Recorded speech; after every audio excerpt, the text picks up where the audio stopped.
ভাড়া দিতে পারে, জেনার কারখানা করতে পারে, ফুটবল টিম তৈরি করতে পারে সেই জায়গাটায়। তাহলে আপনার নিজের অকাপ সম্পত্তি সরকার আপনার উপরে গাদ্দারি করছে।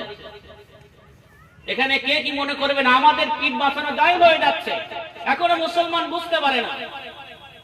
কোথায় যাবেন আপনি? যে মসজিদে নামাজ পড়তে যাবেন সেই মসজিদ দুদিন পরে তালা মেরে দেবে, কারণ সেটা সেই মসজিদের অকাপকৃত সম্পত্তি যদি 1 নম্বর খতিয়ান তথা কালেক্টরের নামে চলে যায়, আপনার মসজিদ বলবে এটা মসজিদ থাকবে না, এটা আমরা ক্লাব বানাবো। কিচ্ছু করার নেই আপনার, কারণ তাদের নামে উঠে যাচ্ছে।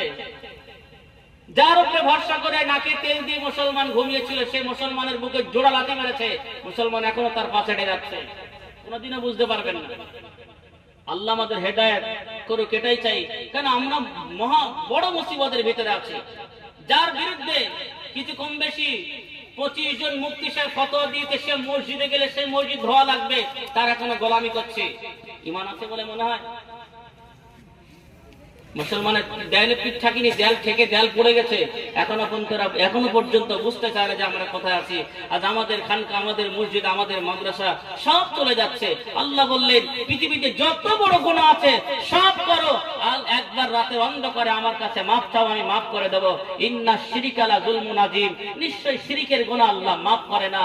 লা তুশরিক বিল্লাহ ইন্না শিরিকা লা যুলমুন। লা মানে আরবিতে লা মানে বাংলায় না বলা হয় লা তুশরিকু বিল্লাহ, হে আমার বান্দারা তোমরা শিরিক করো না।